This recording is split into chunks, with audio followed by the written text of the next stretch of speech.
Hello everyone, in this video we're going to discuss buddy memory allocation technique. So buddy memory allocation technique, it basically divides the available memory into half size partitions and tries to give the best fit.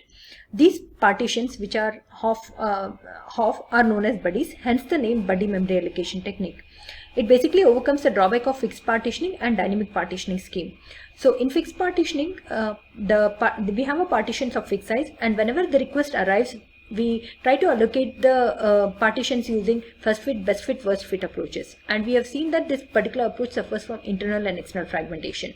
In dynamic partitioning, whenever the request arrives, we try to create a partition of same size and allocate the request.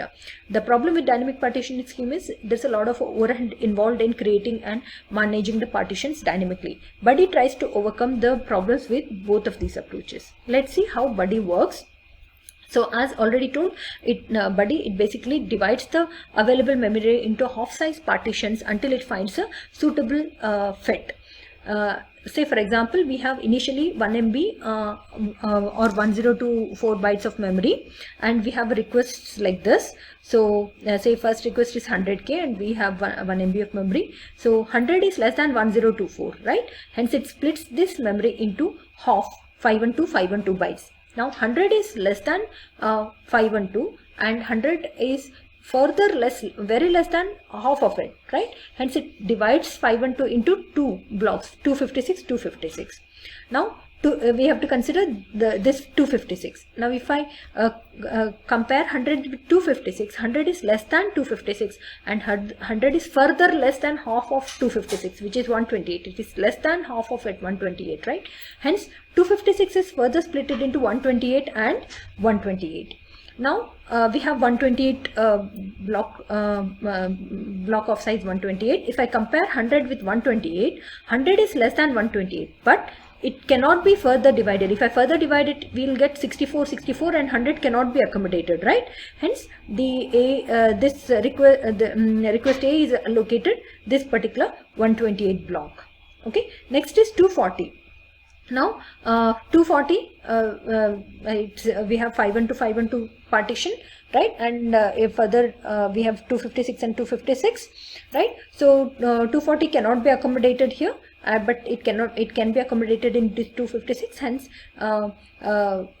this 240 is allocated this particular block. You cannot further divide 256 into 2 because it is more than half of it. Hence it is allocated this particular block. Now 64K. Now so coming here, we see that this 120 is allocated and this 256 is also allocated.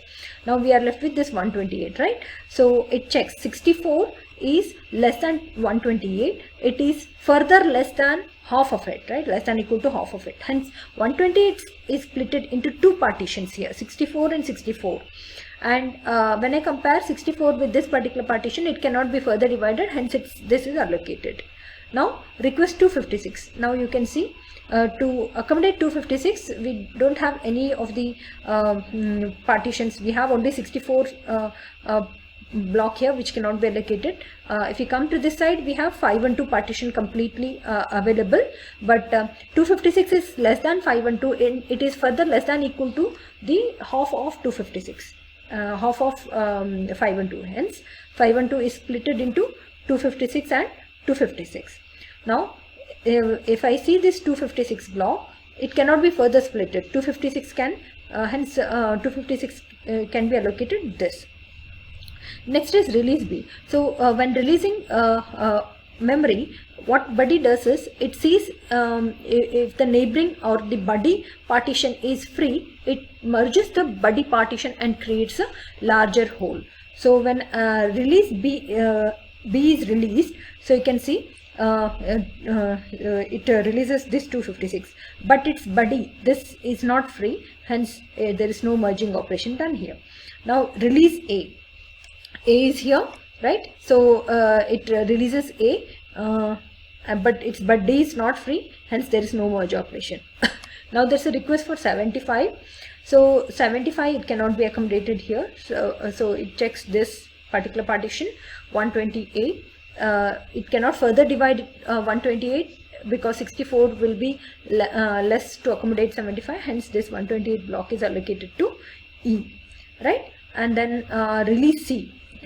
So C is released and it's buddy. See this and this, these two are buddies, right? So when you release C, these two are merged to create a larger whole. But when you see, its buddy is not free, hence it cannot be merged.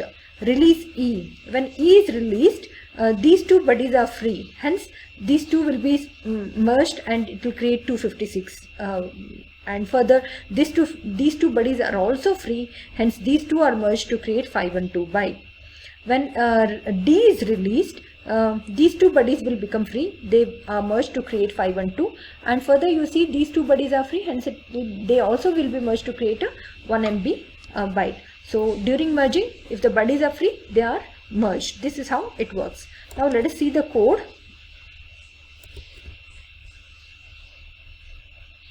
So this is the buddy memory allocation. Here we have